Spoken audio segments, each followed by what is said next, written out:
Dear Joe, and today's virtual press conference on global health issues.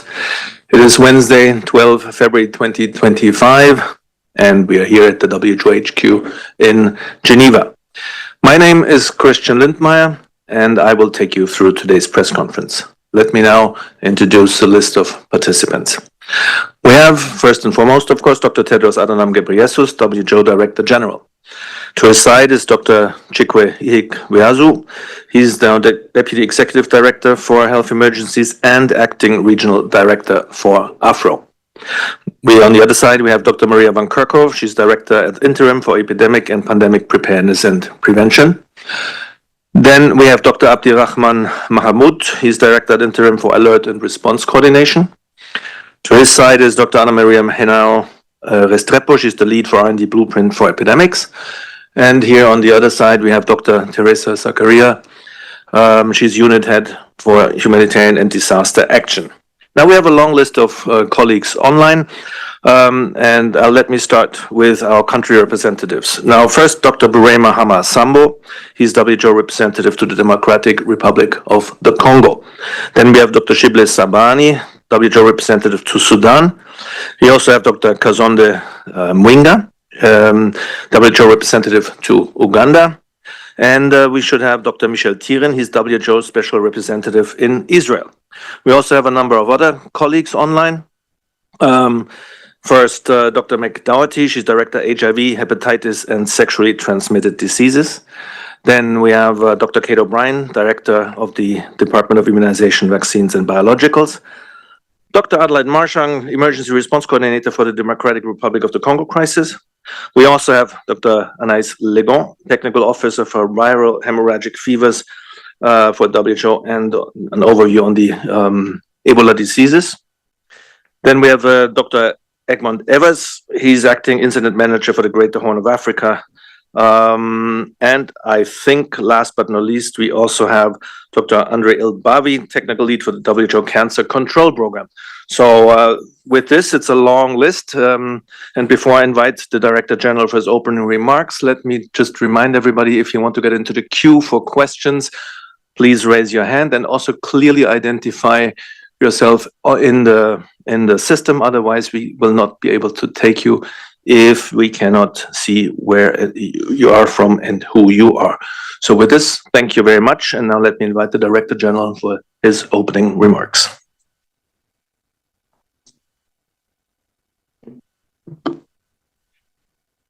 Thank you, Christian.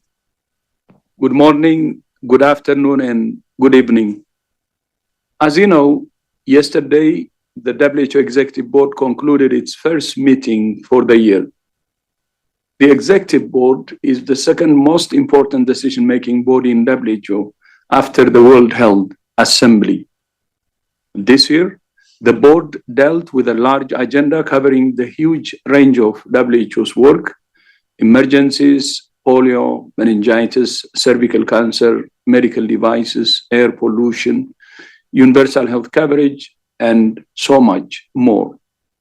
To support WHO's work around the world, the board recommended that the Health Assembly approves program budget for 2026 and 2027.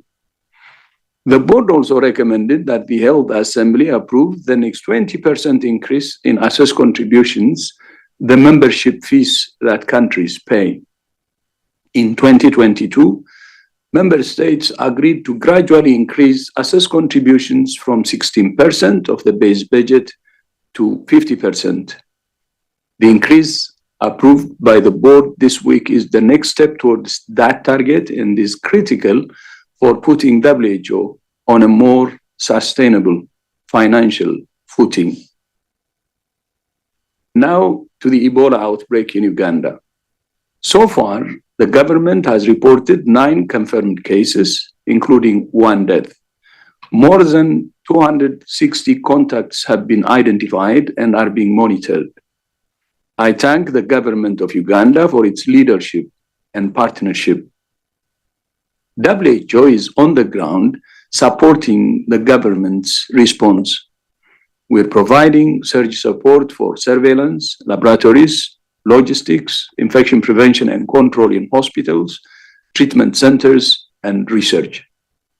National emergency medical teams trained by WHO are providing care for those infected, and we're providing critical supplies from our logistics hubs in Nairobi and Dubai.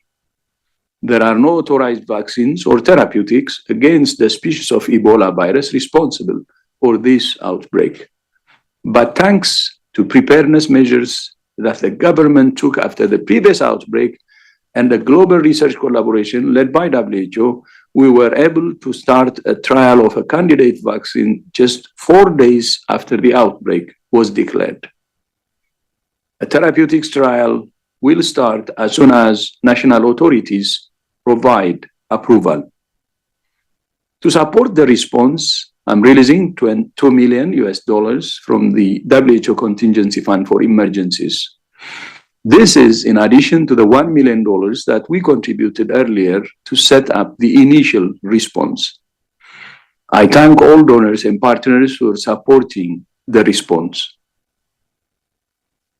Now to the recent surge in violence in Eastern Democratic Republic of the Congo, which has led to significant loss of life, injuries, displacement, and the destruction of critical health infrastructure.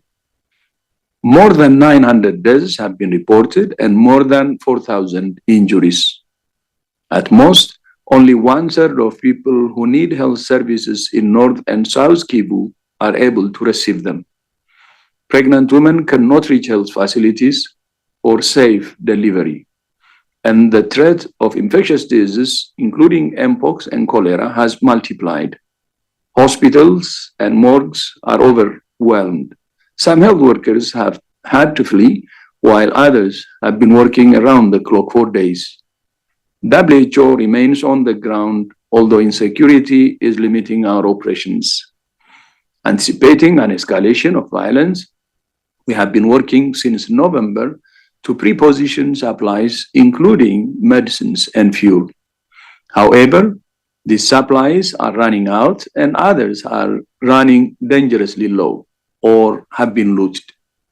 We're continuing to respond as best we can. As always, the best medicine is peace.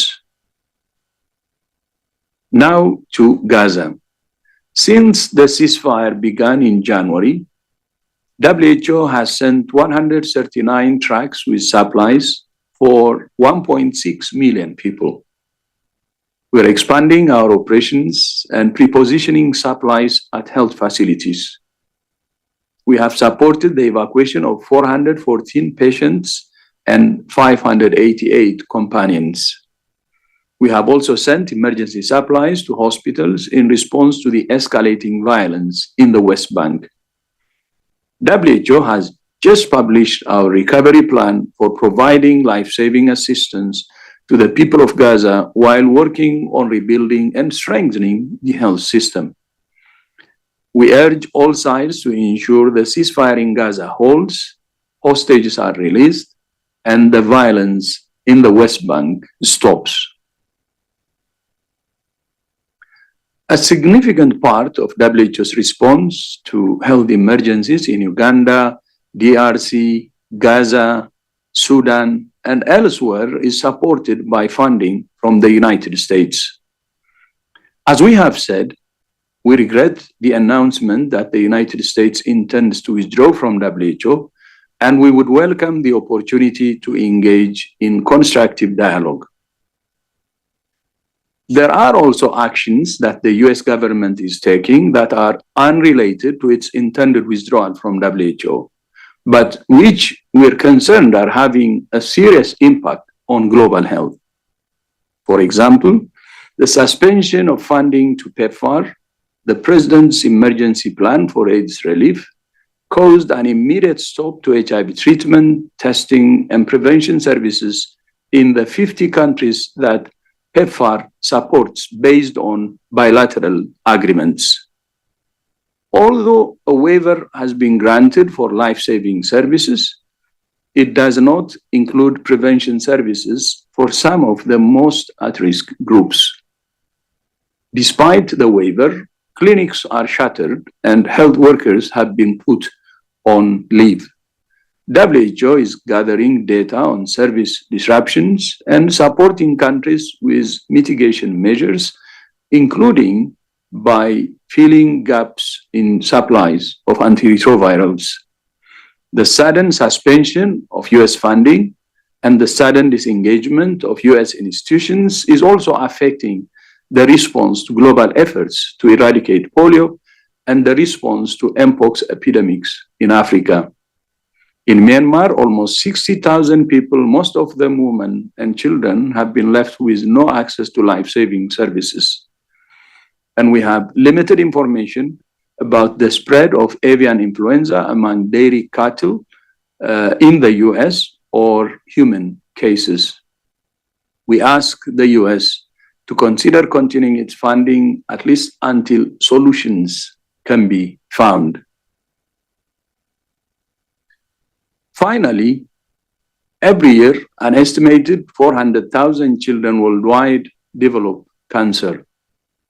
In high-income countries, almost 90% of children survive. In low and middle-income countries, survival rates are often below 30%.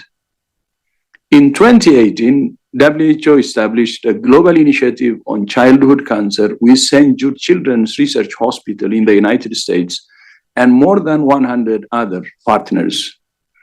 As part of the initiative, WHO and St. Jude have also established a global platform to improve access to life-saving medicines for children with cancer in low and middle-income countries. Yesterday, we began distributing childhood cancer medicines at no cost in the first two countries, Mongolia and Uzbekistan. Further shipments of medicines are planned for another 4 countries, Ecuador, Jordan, Nepal, and Zambia. We estimate these treatments will reach about 5,000 children with cancer across at least 30 hospitals in 6 countries this year. 6 more countries have been invited to join the platform, and over the next 5 to 7 years, we aim to reach 120,000 children in 50 countries. We're very encouraged to see how this program has grown since we started in 2018. And we thank St. Jude for its partnership. And Christian, back to you. Thank you so much, Dr. Tedros. And with this, we'll open the round for questions again. Please raise your hand with the raise your hand icon in order to get into the list. And the first goes to Efe. Antonio Brotto from Efe, please go ahead. Thank you, Christian, and thank you, Mr. Tedros. My question concerns Argentina's recent announcement that it will leave the WHO following the footsteps of the United States. What is your reaction, and do you fear this is leading to further exits and the formation of a global health system divided into blocks in the future? Thank you very much. Thank you very much, Antonio. I believe we have Steve Solomon, our principal legal advisor, on the phone as well. If so, no, we start with the DG. No, I will take that. So thank you for that question. We regret the announcement by Argentina, and I hope they will reconsider their decision and look forward to engage them. Thank you. Thanks so much. Next question goes to Helen Branswell from STAT. Helen, please go ahead and unmute. Thank you very much for taking my question. I wanted to follow up on a couple of things the Director General said in his opening comments. Do I read you correctly that you have had no engagement with the United States in terms of you said you would welcome the opportunity to have dialogue. Has there been none? There is no openness there to discuss possible other routes. And you also said that the WHO has limited information on avian influenza. Is the United States not abiding by its requirements under the international health regulations to report cases of avian influenza to WHO? Thank you. Thank you very much. We'll start with Dr. Van Kerkhove. Yeah, thanks very much. So I'll start with the second part of your question, Helen. So US is reporting cases of avian influenza through IHR channels. So we have had reports of a H1N2V, a swine virus through IHR, a human detection. We've also had a human case of H5 that has been reported through IHR channels. CDC right now is not reporting influenza data through the WHO global platforms, FluNet, FluID, that they've been providing information for many, many years. And we have not had direct communication with CDC related to influenza. We are communicating with them, but we haven't heard anything back. We are receiving information on avian influenza through animal infections. USDA has published some information online, so we do know about some circulation that's happening in dairy cattle. But as DG has said, we welcome active technical exchange with our colleagues in the US. And there are very important meetings that are taking place, and we welcome, as always, the engagement of our technical partners in the US, as well as through all of our member states, and in fact, technical exchange with anyone, anywhere. Thanks. Thank you. With this, we go to the next question. That goes to Nina Larsen from AFP.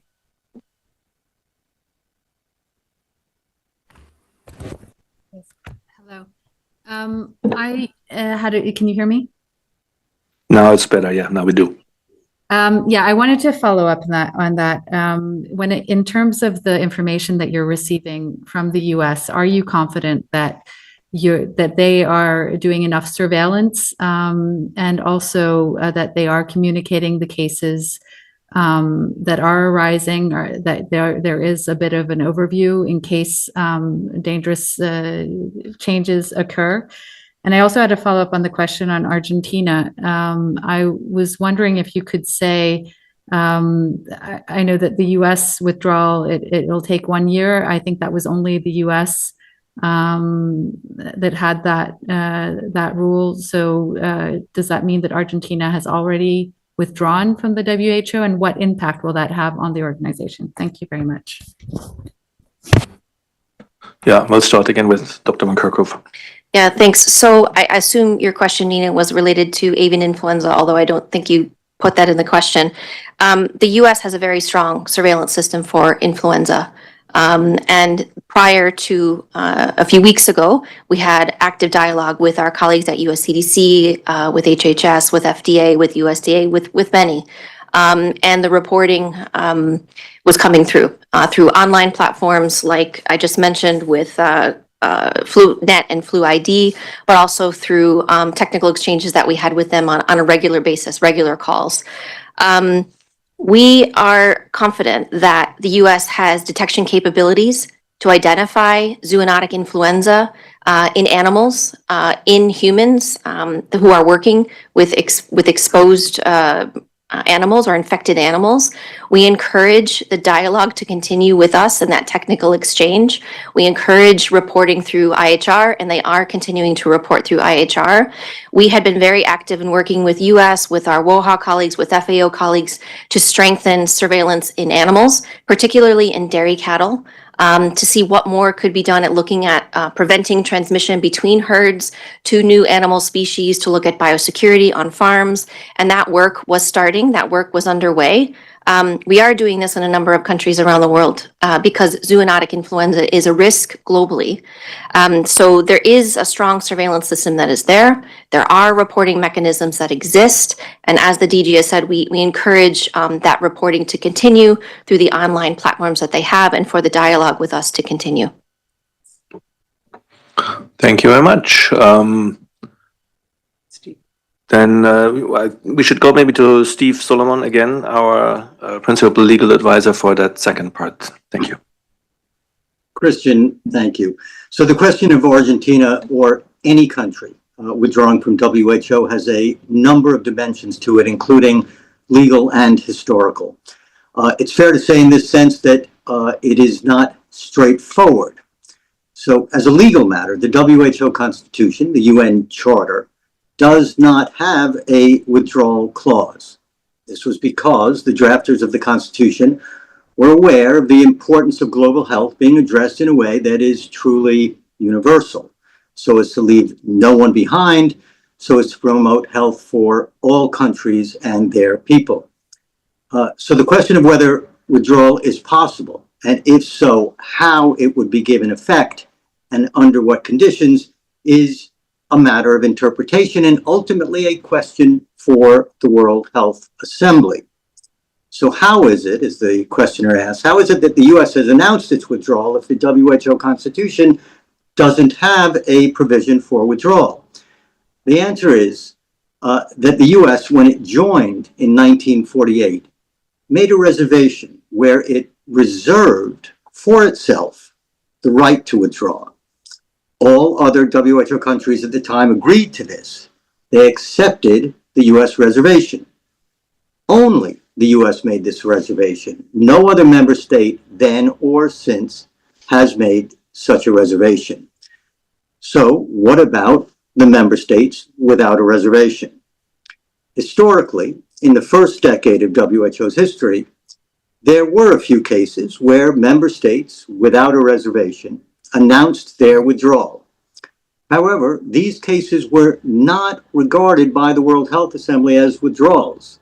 The countries involved were regarded as having inactive status. They were not regarded as having effectively withdrawn in a legal sense. The question of how any announcement of withdrawal by member states without a reservation on withdrawal, the question of how that would be handled now in 2025 would be a matter for consideration again by the World Health Assembly. The World Health Assembly remains the correct forum where all 194 WHO member states can work through this issue. Thank you. Thank you both so much for these explanations. Now, next question goes to political Carmen Paun. Carmen, please go ahead and unmute. Thank you so much, Christian. I wanted to follow up on the cooperation with the U.S. on the Ebola outbreak in Uganda. Yesterday, Elon Musk said that they have unblocked, or I don't even remember exactly what he said, but basically they had unblocked some financing for the response to the Ebola outbreak. And I was wondering if you can confirm that, if you've seen any of that money or any technical cooperation from the U.S. happening amid all the fast changes that are happening over here. Thank you. Thank you very much. Unfortunately, our representative from Uganda has left, had to leave, so we go over to Dr. Abdi Mahamud, Director at the Interim for Alert and Response Coordination, please. Thanks. As DG said, we welcome the dialogue and close collaborations coming from US, both US CDC at the field level, both in Uganda and Tanzania, have been given permission to work very closely with WHO, and we have seen the initial announcement from the US to support the response. So we would like to see more because the demand is huge. Uganda has a very strong capability, have responded. This is the 8th Ebola disease outbreak they're dealing, but it started in the capital, and I think it will be very important for all countries to show that solidarity, not only for Uganda, but all other countries dealing with this response. So we welcome that support and we expect more. Thank you very much, Abdi. Next goes to Alexander Tin from CBS. Alexander, please go ahead and unmute. Hi, thanks for calling on me. On Sudan virus in Uganda, are you able to provide an update on the investigation of cases without an epilink? And also following up on what Dr. Van Kerkhove said, can you clarify how you think that will impact the upcoming influenza consultation? Thank you. We'll start with Dr. Mahamud again. Thanks. Just to reiterate again, all the confirmed cases, the 9, are all epidemiological linked to the index cases. Right now, the ongoing investigation is to understand better how did this healthcare worker got infected. A lot of preliminary investigation are going on, and then the country is improving. So a lot of people get confused between cases, suspect cases, a lot. As the government improve the surveillance system, we expect to see more suspected cases, more alert coming from the community. all those cases have been investigated and confirmed. The government also introduced additional layers of surveillance called mortality surveillance, where they go swab samples from people who died for non-Ebola disease. And so out of the 200 deaths, they tested all were negative. So while there's a lot of room for improvement, we are confident Uganda has the core capability and it requires support. So just to reiterate again, all the confirmed cases, epidemiological link to the presumed index case. Thank you. And second part to Dr. Van Kerkhove. Yeah, thanks. So there's a vaccine composition meeting that's taking place in a couple of weeks. Every 6 months or so, the world comes together, the WHO collaborating centers for influenza, technical partners, to make recommendations on seasonal vaccine influenza vaccine composition. They also make recommendations in looking at the circulating zoonotic influenza viruses to identify candidate vaccine viruses that can be used by manufacturers should there need to be these types of vaccines developed for a pandemic related to a zoonotic influenza. That meeting will take place. There are many meetings that actually lead up to the face-to-face meeting that happens every 6 months or so.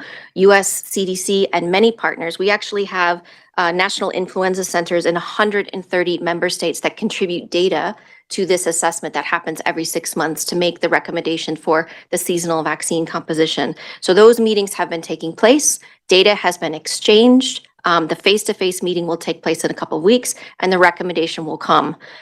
So I think it's really important that that there are several WHO collaborating centers, including some in the United States. They play a major role in the global influenza surveillance and response system. This system has been in operation for 73 years. They are characterizing viruses, influenza viruses that are circulating. They share samples, they share genetic sequencing, they do risk assessments, and they make these recommendations to make sure that the vaccines that are produced by manufacturers provide as much protection as they can against severe disease and death for seasonal flu. But they also make recommendations for viruses that could become a pandemic strain. So we are not in a situation where we're in a pre-pandemic for avian influenza. We're in an inter-pandemic period. So these meetings are really, really critical. That meeting will take place. There will be a recommendation that will be made, and we will make that announcement as soon as that meeting is finished. Thank you very much. Next question goes to Jamie Keaton from AP. Jamie, please go ahead. Thank you, Christian. Nice to see you all again. I would like to ask Dr. Tedros. I have a few quick questions. I'm sorry, it's rare that I get an opportunity. So I'd like to ask Dr. Tedros, if you could just be specific. In your preliminary remarks, you mentioned that 60,000 people, more than 60,000 people in Myanmar have no access to life-saving services. And you mentioned that the effects of polio and mpox because of the U.S. funding cuts. Could you just be more specific, if possible, about the real impact, the real world impacts of the U.S. funding cuts? And if I could just ask Dr. Van Kerkhove, you mentioned that the U.S. stopped reporting influenza data through the WHO global system. Could you be specific about when that was, please? And sorry, I'd just like to slide in one last one. You mentioned that there's not been information sharing from the United States. How much does that remind you of when the United States was asking China to share more information during the COVID pandemic? Thanks. Thank you very much, Jamie. And can I please remind everybody, because you have a long list of journalists today who want to ask questions, please, I know you all have been holding your questions for long, but please refrain to one question only. So let's see where we can start on Myanmar, or no, then maybe you want to start with the part for Dr. Van Kerkhove. Is that something you want to start with? Yeah, I could start on the reporting. I mean, the communication from CDC stopped around the 24th of January. But up until that, I want to be really clear. You know, there are incredible scientists at US CDC and across US institutions, as well as the institutions in all of the member states that we work with. We hope that this exchange resumes soon. We are continuing to reach out to our colleagues in the US government agencies. We haven't heard back from them, but we will continue to reach out, and we hope again that exchange resumes. I want to reiterate, that the US has reported human cases of avian influenza through IHR. That has continued.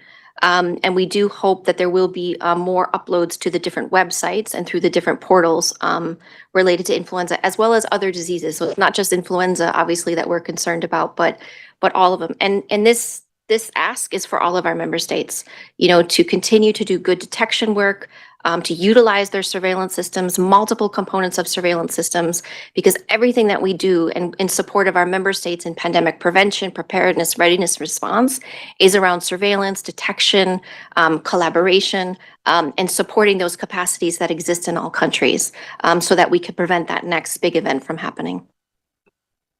Thank you very much. And now let me look around if we have Dr. Zakaria maybe for the partner. Dr. Zakaria, to remind everyone, is the unit head for humanitarian and disaster action. Please go ahead, Teresa. Thank you. So I will attempt to answer the question on Myanmar, but I think it's mostly generally about the needs in Myanmar. And touch a little bit just on the contribution from the United States of America for WHO's work in humanitarian emergencies. What's very important to highlight in Myanmar is the very large portion of the population that has no access to health services. In 2025, close to 20 million people are expected to be in need of some kind of humanitarian assistance, and that includes health services. The focus of WHO's work has really been to increase access to health services in those areas that have been hardest to reach. We still have a long way to go to properly increase coverage to health services, for which donations, funding that is provided by the United States is significant. So the number quoted is a reflection basically of the number of people that we are trying to improve their access to health services. But it's really just a small portion of the entire number of people actually in need of humanitarian assistance in Myanmar. And we do very frequently forget just the scale of suffering and needs in this country as well. Just very quickly to touch on the United States of America's contribution to WHO's emergency operations, we're looking at 39% of the total funding received and available for WHO's emergency operations for the grade 3 emergencies. So that's quite a significant amount. And what it means is that everywhere in any graded emergencies, in any settings, territories, and countries where WHO is trying to respond to these emergencies, it's about increasing access to health services. It's making sure that people have access, they do not face barriers in accessing the services that they need, and that the public health functions are operational. So quantifying those who are directly impacted is a way of showing it. Thank you, and back to you, Christian. Thank you very much. And next question, we go to Elaine Fletcher from HPW, from Health Policy Watch. And Elaine, please go ahead. Hi, thank you for taking my question. Regarding the list of impacts that Dr. Tedros cited, maybe you can give a little more detail on the impact of on the Mpox response in Africa, number one, and then secondly on the influenza. As I understand it, Maria Van Kerkhoff said that seasonal flu data isn't being reported through the WHO platform since 24 January, and CDC is not participating in the online consultations. Do you know if the US will participate in the upcoming face-to-face meeting? And is the upshot of this that people in the Southern Hemisphere won't get as good a flu shot next year because the US simply hasn't reported their data on circulating viruses? Thank you very much. Maybe you want to start with that last part first, Dr. Van Kerkhoff. Yeah, sure. So the vaccine composition meeting will take place in a couple of weeks.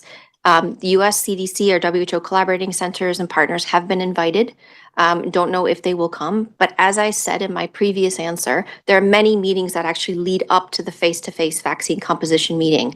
All year long, the WHO collaborating centers, the national influenza centers, there are national influenza centers in 133 member states. They're sharing information about circulating viruses. And all of that information over the course of the 6 months, a year, is actually utilized in making that decision about the vaccine composition for either the Northern Hemisphere or the Southern Hemisphere. So yes, there is a pause in the reporting of information from the US. As we've said, we hope that that resumes. We hope that that technical exchange resumes. But there is data that has been provided from the US as well as from many countries around the world. So it's not just that one meeting where data is exchanged. Data is exchanged over the course of the whole year and for many, many years. Thank you so much. And for the first part, we go over to Dr. Mahmoud.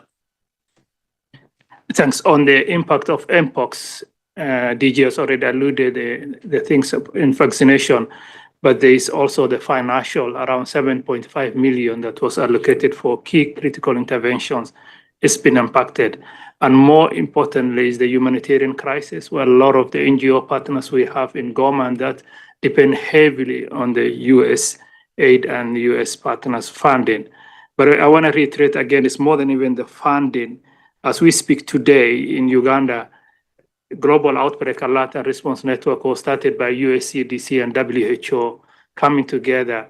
And through that mechanism, USCDC have deployed almost 842 deployment of US experts to countries that will never have been accessed. So the continuous exchange between WHO, the two sister organizations, has been very critical. So that while we're very happy to see USCDC experts coming to the field, joining us in Tanzania, in Uganda, I think this is a very critical, important collaboration that needs to be further strengthened. It's beyond even the financial, which has direct impact on our partners and WHO, but there's technical collaboration that will be lost for both. Thank you. Thank you very much. We still have a very long list of journalists. I'm very happy that we have so much interest, but let's see how far we get. Next goes to Sophie Hutchinson from BBC. So Sophie, please go ahead.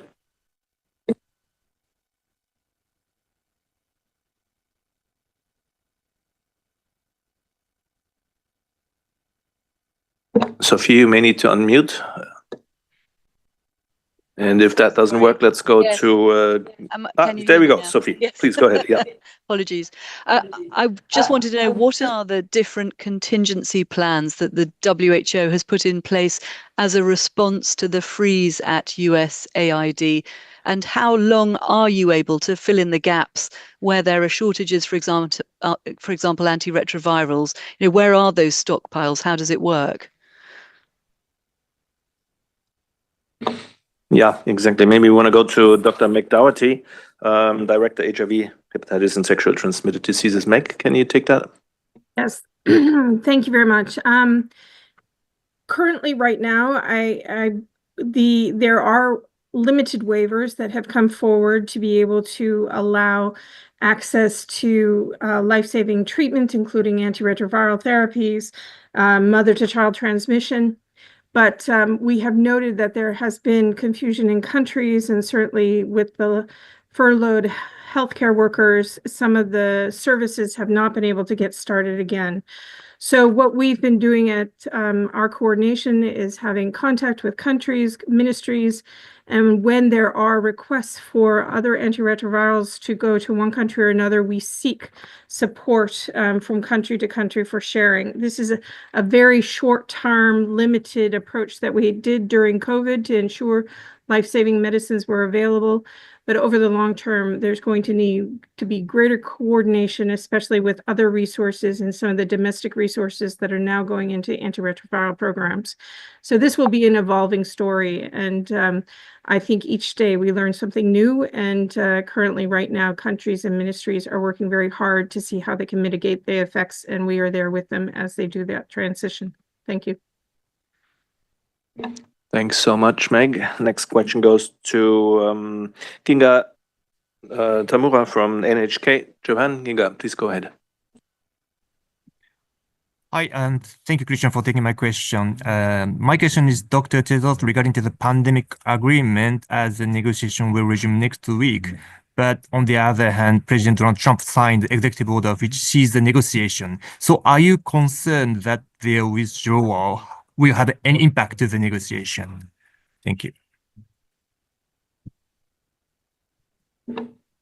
Let's have the Director General for that. Yeah, thank you. So for the pandemic agreement, the negotiation will continue, and it's scheduled now to resume on February 17, I think. And then, of course, the last round will be in April.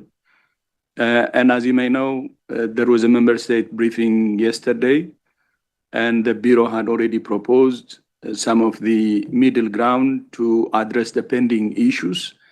And I hope by April there will be an agreement that could be endorsed by the Assembly in May. So that's what we expect. The pending issues are minor. I think member states will agree to finalizing this agreement and have a deal by May 2025. This was what they have planned, and hope it will be realized. Thank you. Thank you very much. Next question goes to Priti Patnaik from Geneva Health Files. Priti, please go ahead. Hi, good afternoon. Thanks for taking my question. I had two quick clarifications. One is we understand that the executive board has recommended to the assembly that the 20% increase in assist contributions should come through. Do we understand that China has actually agreed for the increase in 20% for assist contributions as per the new scale of assessments? And the second is, if you could tell us a little bit more on a potential creative endowment for WHO. Details are short, so it'll be great if you can sort of talk about the purpose of this. Thanks. Thanks, Priti. That's for the DG. Yeah, thank you. So the 20% was agreed by the board, and it was by consensus. And we hope the Assembly will endorse that. On the endowment, as you know, we started WHO transformation in 2017 as soon as I took over. Actually, the first document was prepared in 2018, which outlines a roadmap based on 7 pillars to transform WHO. And one of the pillars was sustainable financing. And the reason for having that sustainable financing pillar was because of the assessment we did at that time, which identified dependency of WHO on few traditional donors as a risk. Because, as you know, if you don't have a broader donor base, if it's a narrow one, and you depend on few traditional donors, when one withdraws because of any reason, the organization may not be able to absorb the shock. So that's when we started in 2018 to expand the donor base. And to expand the donor base, we proposed a long list of solutions, actually. But the 3 that popped out then, I mean, the clear ones were, first, increase in assets contribution. That means all 194 member states to increase their membership fee. And then the second was starting an investment round. And this is a voluntary one that all member states can participate, but beyond even member states, including foundations. And the third was the establishment of the WHO Foundation to tap into the private sector, because WHO cannot mobilize resources directly from the private sector in order to avoid the conflict of interest. Of course, there were additional advices at that time or additional ideas that were proposed. One was cost recovery. We provide services, and there are services we provide to institutions or people who can pay. So cost recovery was one. And at that time, there was talk about endowment, but that was not really a clear decision then. But it was one of the options also considered. So the whole purpose of the sustainable financing, as I said earlier, is to broaden the donor base. And the member states are now supporting us with that. And as you know, the assessed contribution, they have agreed to increase by 50%. And this is the second installment, by the way. The first installment was already done by member states. Investment round has generated some resources. WHO Foundation has generated some resources. Some cost recovery has been done, and our donor base actually is on the increase. And if we have endowment that will further help us in sustainable financing, especially when we talk about resources, by the way, and broader donor base, the quality of the funding improves. And it's not just about the amount of money, but it's about the quality of it, which empowers WHO. Because when the money is flexible and when it's drawn from a broader donor base, then WHO can use that flexible funding to support countries based on the priorities. For instance, support countries based on the SDG priorities, so countries can achieve the health SDGs. So the endowment, as you said, could also help. On the endowment is one thing we discussed during PBAC, an endowment of $50 billion, if we can establish that, that's what we're targeting. That could also contribute to the resource WHO will access. But that's at an early stage. We depend more on the 4 instruments which I have already told you, and those instruments have started to deliver. So we will continue to use those instruments at hand while working on the endowment, which is still at an early stage and still an idea that hasn't moved much. But that definitely will help us in getting more resources, more quality resources that can empower WHO and help countries based on their priorities. Thank you, and Christian. Thank you very much, Dr. Tedros. Next question goes to Sonia Wind from Bloomberg. Sonia, please go ahead. Hi, thank you very much for taking my question. I was wondering if you could talk a bit more about the countries that might step up their funding in response to the $1 billion funding gap from the US. You could give some more specifics there. That would be great. Thank you very much. Yeah, Dr. Tedros. No, I cannot tell you specific countries that will increase their funding, but as I said earlier, we have these instruments. This is the investment, the assessed contribution, the investment round, and WHO Foundation, and other instruments. We will use those to mobilize resources. During these challenging times, we have now 3 goals which we identified. One is mobilize resources using the instruments we have, thanks to the reform, actually, that we have instruments now. The second is to tighten our belt or efficiency gains. And the third is continue to engage the US. So it's mobilize, tighten the belt, and also engage. And we're working on all 3 fronts. And we hope the outcome will be good. Indeed. Thank you very much. I believe we have 2 more questions in the line, so we may just make it to all of them. Next goes to Jenny Leravello from Devix. Jenny, please go ahead. Thanks so much, Christian. 2 quick questions for Dr. Tedros. Can you just clarify the endowment fund? Is it $50 billion or $50 million?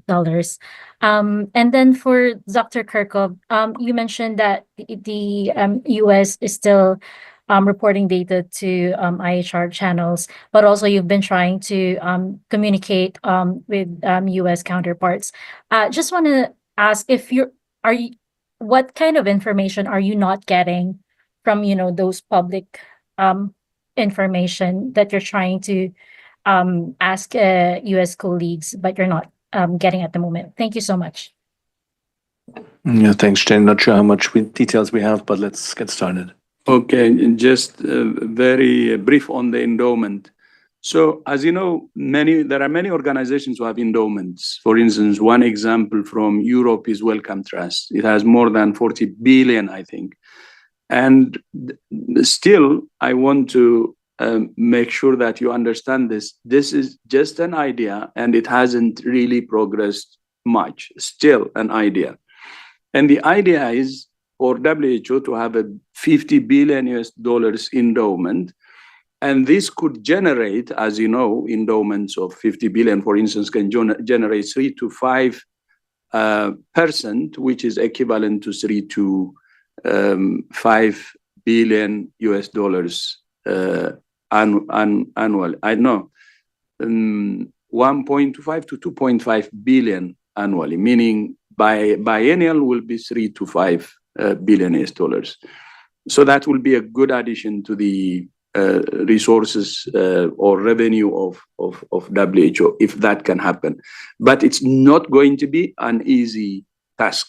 But one of the well-run endowments is the Wellcome Trust, which is based in the UK. But there are many other examples of endowments, by the way, and they could generate 3 to 5% annually. And but I want to again say, this is just an idea that hopefully will be realized, but we haven't still started to get into action. This is an idea that we're putting together and try to understand how we can make it happen, and hope our member states and other partners will help us realize it. Thank you. Thank you so much. And for the second part, let's see what we could get the details from Dr. van Kerkhove. Yeah, so I can start, but others may want to come in and supplement this. So, US colleagues contribute to many different types of information exchange with us. So what I was referring to with influenza, there's data that can go on databases online in reporting systems that exist globally. I mentioned Flu ID, I mentioned FluNet, but the data that is published on the CDC website across a number of different diseases is information that is still needed for a number of different programs. But CDC and other US experts also participate in advisory groups. They participate in expert network discussions where we are developing evidence-based guidance. There are meetings that have been taking place looking at different types of research for Marburg, for Ebola, for Mpox, for many different types of really critical technical outbreaks that are happening right now. And that's the exchange that we are asking to continue. So while all of these other things are being worked out, the technical exchange between scientists, between collaborators, whether this is happening at a global level, at a regional level, or in country as part of a response or as part of preparedness efforts, that's the exchange that we want to resume. But others may want to come in on that. Thank you very much, Dr. van Kerkhove. And I think we have time for one last question, and that goes to Gabriel Emmanuel from NPR. Gabriel, please go ahead. Thank you so much. I'm sorry to ask one more question about the US and the dynamic between the WHO and the US, but I'm really curious because President Trump has made some very specific criticisms, concerns regarding payment and leadership and such, and he has also left the door open to rejoining the WHO in kind of hints here and there, saying, we'll see what happens, that type of thing. I've also heard experts who've said the WHO needs to be a bit more aggressive in pursuing Trump to get back to the table. So I wanted to hear if you could respond to that critique and also say kind of what you are doing to get Trump back and to get the US back. Thank you. Thank you, Gabriel. Let's see what we can say about this. Dr. Tedros, is that for you? Yeah, thank you. I said the 3 strategic goals are mobilize resources, tighten the belt, and also engage. So it's within our own goals, and that's what we're trying to do. Of course, without formal engagement or without engagement, you wouldn't know what would really help in terms of continuing the cooperation, and for the US to reconsider its decision. On the issues you raised in the executive order, I can give you some examples. For instance, one is it asks about WHO's reform. Of course, we believe in reform. We believe that change is a constant. We believe in continuous improvement. And since I started, we have initiated the biggest transformation initiative in the history of the organization, and the 7 pillars I said earlier. And many of those initiatives are happening, changing the organization, preparing it for the future. For instance, our investment in science, in data, and in technology is forward-looking, and that will be game changers, and that will really shape up the organization and prepare it for the future. So we have been doing that. But still, if there is more reform idea from the US, they're welcome. We're actually asking for it. We have been asking for it. So if there are good ideas, we would be happy to take those. So I don't think this should be a reason. It should be actually a reason to cooperate. And then the other issue is payments. Of course, in the executive order says US pays disproportionately. Of course, we thank the US for its generosity. I know the US generosity and leadership, not just as DG of WHO, but when I was working in Ethiopia as head of department, as Minister of Health, and so on.